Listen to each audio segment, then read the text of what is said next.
Hey everyone, welcome back. I've got a new wide-angle lens, so hopefully we'll be able to see more about the cards here. And we'll go right into it. I've got a M14 intro pack. This is Bestial strength, and it's looks like white. You can never really tell from these. Green and white, I guess.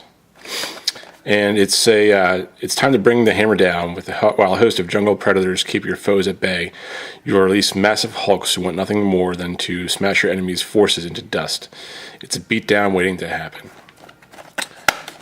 So I've seen a few of these opened already, and the cards in this are pretty cool. There's some giant growths in here, some staples essentially of core set stuff. And I forgot to mention, I've got a bonus pack I'll open here at the end. It's a Japanese M12 pack.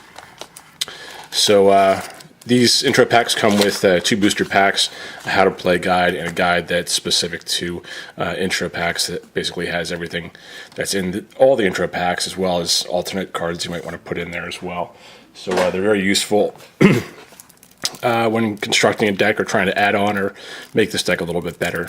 I think there's a pretty good value in these, in that you've got a deck that's ready to play. There's no sideboard in these, which is something you do want to have available. And if you can, the cards are broken down into creatures in the front portion, your mana base in the middle, and then your non-creatures, so your spells essentially in the back.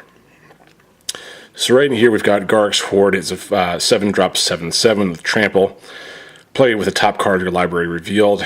You may cast the top card of your library if it's a creature card. So essentially extending your amount of cards in your hand by 1, and you pay the price for that by having it shown to your opponent. But nonetheless, not a bad card. 7/7 for 7 with trample is not bad. Elvish Mystic. Only one of these. It's a 1/1. It's a Llanowar elf. There's a few. I forget what the term is for these. An effective reprint or something like that, where essentially it's a reprint of an earlier card with a different name on it. Deadly Recluse is a 1/2 for 2 with reach and death touch. Pretty good. 2 of those. I guess it's, for some reason, like I said, I couldn't see the colors on the top there. It's green and black deck here. Corpse Hauler is a 2/1, so you had 1/2 there and 2/1. This is a 1 generic and 1 black. Tap 2 generic, 1 black, and sacrifice this card to return another target creature card from your graveyard to your hand. One of those. Colonian Tusker is a 3/3 for 2. Great card. You have 2 in here. I would put 4 in. It's really a staple. At uncommon, you're only paying 2 for a 3/3. You certainly have 4 as a play set if you've got a creature-based deck in your mono green. But I think this is balanced more heavily towards green than it is black, so the 2 shouldn't be a problem to get out. Advocate of the Beast is a 2/3 for 3. At the beginning of your end step, put a +1/+1 counter on target beast creature you control. So we'll be looking, and I assume there's, I guess the Colonian Tuskers are beasts, as well as, that's all we have for right now. Oh, your Garruk's Horde is also a beast. Only one of those. So what you really do is figure out, which one of these cards is your favorite, or which ones are your favorite, and which ones you could deal without, and then go up to a playset with those cards, because they don't give you more than 3, I think, of any single card in here, maybe even 2. So they toss in a lot of flavor, a lot of single cards, and allow you to kind of see what's possible with a deck. And I think more than anything else, and what you're buying for your $15 when you buy one of these, is to really explore the synergies between 2 colors. So you have your black, your green, you see how well they work together, and you get ideas. So they're basically giving you a template, and you can expound upon that with your own cards, or trade up with your friends. So I think just in that alone, you're getting your good money's worth.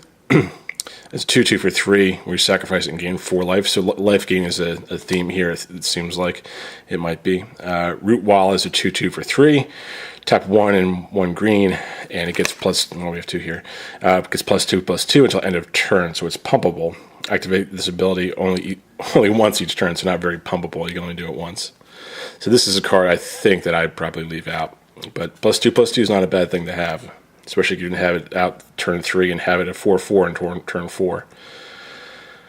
Briar Pack Alpha is a 3/3 for 4 with flash. You can play at any time, and when it enters the battlefield, target creature gets +2/+2 until end of turn. So say you have some fast +2/+2 stuff. So if you got stuff that's able to attack, that's when you bring the Briar Pack Alpha in. 2 of those. Giant Spider, old staple. It's a 2/4 for 3 generic and 1 green. With it can block creatures with flying. I don't know. Is flying a thing these days? I guess with blue it is. You don't really see it a whole lot elsewhere. Blue and red, I guess. A Cursed Spirit is a 3 generic and 1 black creature with a 3/2 and Intimidate, which means they can't be blocked except by creatures that share a color with it, and artifact creatures. So it's a sideboard card, really. Rumbling Baloth is a 2 generic and 2 greens 4/4 creature. Not a whole lot of weight here. I'd actually go ahead and make sure that you have a place set of the Clonian Tuskers in here, and then think about something like this for mid-game. But 4/4 for 4 isn't anything extravagant. Woodborn Behemoth is a 4/4 for 5, and as long as you control 8 or more lands, it gets +4/+4 and has trample. So, again, a good late-game card here. So, mostly green. Let's see how the mana base works out. We've got 1, 2, 3, 4, 5, 6, 7, 8, 9, 10, 11, 12, 13, 14, 15, 17 forest. And I'm going to guess like 8 swamp here. 1, 2, 3, 4, 5, 6, 7, 8, 9 swamp. So 17 and 9 for 26. I guess 26 is kind of the magic number for 60 card decks. And then in here we have our spells and artifacts. Vial Poison is a 1-drop where you sacrifice it and tap 1 generic mana, and target creature gains Death Touch until end of turn. So 2 of those. I'm not a huge fan of that card. I'd be interested to see how it works out though in a test play environment. Fog is a 1-drop instant and prevent all common damage that will be dealt this turn. That's if you get in over your head. It kind of helps you get back out of something, or if your opponent swoops in and you block out, and you can all of a sudden basically negate the attack phase for 1 turn. Only 1 of those. You might bring that. It's a creature-based deck. If you know you're playing an opponent with a lot of creatures, this would be potentially a card you want to bring in. So Giant Growth, as I mentioned before, staple. It's a +3/+3 until end of turn for 1. 2 of those. Plummet is destroy target creature with flying. Probably more of a sideboard card for 2. Doomblade, great card. This is a 1 generic and 1 black, and destroy target non-black creature. So unless you're playing mono black, you're going to have this.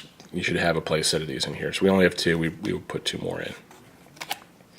Staff of the Wild Magus. Not a big fan of the staff cards. You gain 1 life when you cast a green spell or a forest enters the battlefield for 3 generic. This is not a life gain deck. Gaining 1 life at a time. It's taking up a spot in your deck. You've probably got other things you can use that are more effective for life gain than this. Especially more than this is kind of just like an ancillary. Hey, icing on the cake if you've got green and you're casting a bunch of cards. I would say this is more playable in a monocolored deck opposed to a 2-color. Mind Rot, old school card here. It's a 3-drop sorcery card. Target player discards 2 cards. I saw recently that Hem to Torok, I believe, is going to be reprinted in from the Vault 20. It's not going to be playable in standard, but that's a 2-drop black where target player discards 2 cards at random, which is a neat effect. So it's 1 less, and then they've got equal chance of, they don't get to choose what they get to discard, whereas your opponent chooses what they discard here. So each one of these intro packs comes with 2 rares. Your foil, which we got our first one, the Garg's Horde, and then it varies where in the pack it is for the rest of them. But this is the second to last card here. It's Into the Wilds for your second rare. It's a 4-drop enchantment. In the beginning of your upkeep, look at the top card of your library. If it's a land card, you may put it onto the battlefield. So pretty strong card here.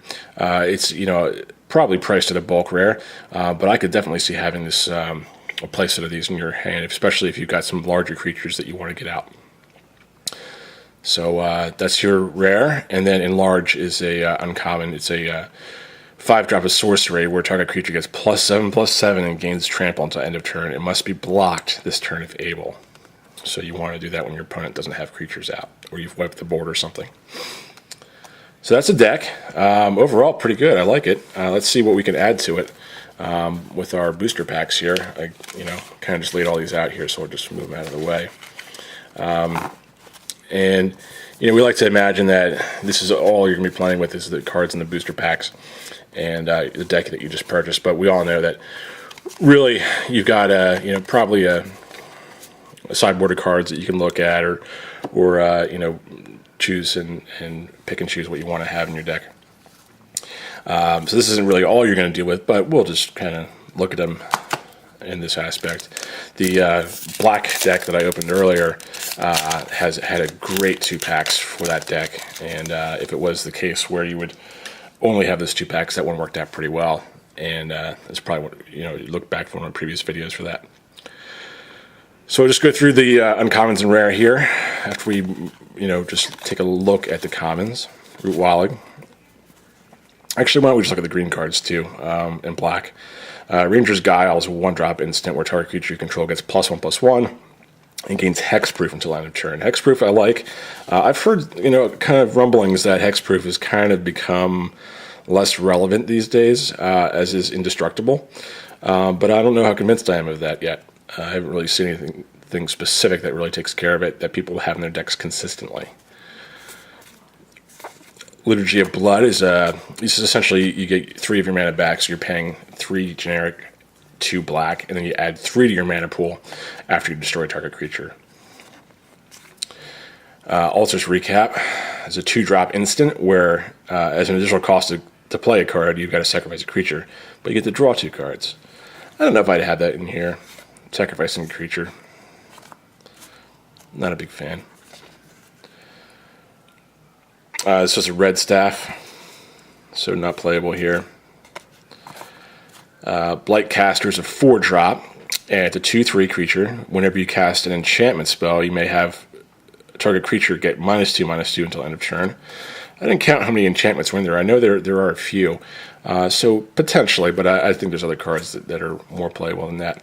Wild Poison, like I said, this is probably something you'd only keep in your deck. If you're playing monocolors, but still, you already got 2 of them in there. Maybe you think about putting it in there. And a rare is Silence. It's a 1-drop white where your opponents can't cast spells this turn, and it's an instant speed. So for obvious reasons, it's a pretty good card, especially for white. Forest and a Beast token, which I kind of like the artwork on. Looks like something out of Stargate, huh? Okay, and into our final booster pack here. Bloodbairn is a 2/2 for 3. Sacrifice another creature. Bloodbairn gets +2/+2 until end of turn. The black cards with sacrifice, I think, are more sorted towards that Death Reaper deck, the black one I opened earlier. Shock is back. Happy to have it. This is, if you don't know, this is what Shock lands are named after, because they deal 2 damage to you if you don't put them into play. I guess the way a Shock land works is that if you don't have a certain land already in play, you can put it into play untapped for 2 damage. Giant Spider can go right in, probably. And like I said, it's not a big, heavily favored on the mana cost versus your power and toughness. However, yeah, you've got reach, and if your opponent, they're playing flyers, it's something you might want to think about. Elvish Mystic, this would go right in. Shrivel is all creatures get -1/-1 until end of turn for 2. Sorcery speed, maybe. Wild Magus is this is green, so I'm not a huge fan of it, but you've got options here. Bubbling Cauldron. This is great for the Death Reaper deck, not here because it is a combo card. And probably one of the few instances where they just spell out for you literally this card and this card and this card equal a combo. And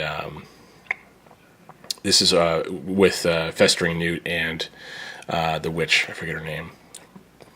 Brogbrew, maybe. Air Servant is a 5-drop 4/3 with flying, with tap 2 generic and 1 blue, and tap target creature with flying. And our rare is Zathrid Necromancer. It's a 3-drop 2/2 wizard creature, and whenever it or another human creature you control dies, put a 2/2 black zombie creature token onto the battlefield tapped. I like that. I think that's pretty cool. This is kind of creature generation, again, something I would probably use in the black deck opposed to the green and black deck. Mountain and a cat. He looks like an Johnny a little bit. So that's it. Thanks a lot for watching. There's a lot of cool cards that you can get and a lot of background you can develop in the game by purchasing an intro pack, and it's kind of cool just to get that foil rare as well. Not worth a whole lot, but they are cool to have.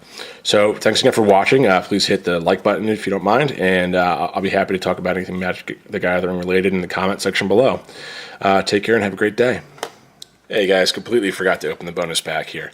So this is an M12 from Japan, and you can find these probably, I think I've said before, maybe about a 50% premium in price on an English pack. They have these little hooks at the top, or not a hook, but a hole at the top where you would hang it on a hook, whereas the USA packs don't have that. I've gone into the reasons for that before, but neither here nor there. So we'll just look at this. I'm not sure I'm going to know the cards in here. I wasn't really playing during M12, but they, hopefully we'll see something in here that's cool. The kind of really thing we'd be looking to get would be a foil, because foil Japan cards are worth quite a bit. So we'll just look through these. I'll let you guys kind of look at them. I'm more here for the artwork and the design stuff than anything else. I can't read Japanese.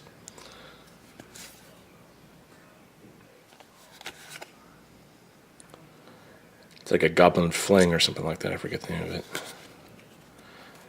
Fisher Llanowar Elf.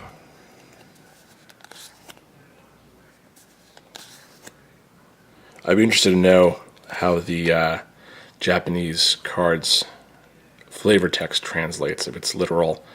Because there seems to be a lot of stuff that's, and I like the artwork on this white card here. Seems to be a lot of stuff that, might only translate really into English.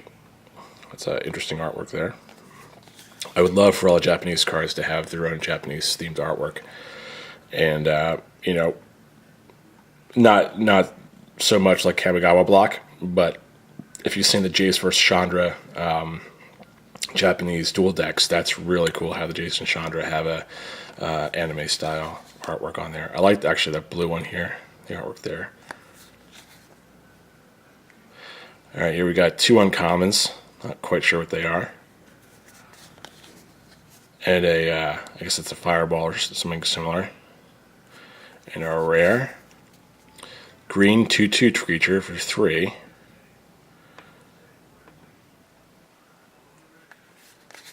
And your tip card is in Japanese, which is cool. Oh, we do get a foil. How about that? I've gotten lucky. I've only opened 2 Japanese pack. I guess I'm lucky. Maybe they all have foils. Who knows? But this is an M12 7/4/5 artifact creature. That's foiled out. So that is cool. And I swear I didn't scale this or anything. This is, but like I said, they could all have foil cards for all I know. All right, thanks again for watching. I appreciate it, and please hit like, comment, and subscribe. And I'll have more videos shortly. At some point, I'm going to open this booster box of M14. I haven't gotten the chance yet, so hopefully not too long from now. Thanks a lot.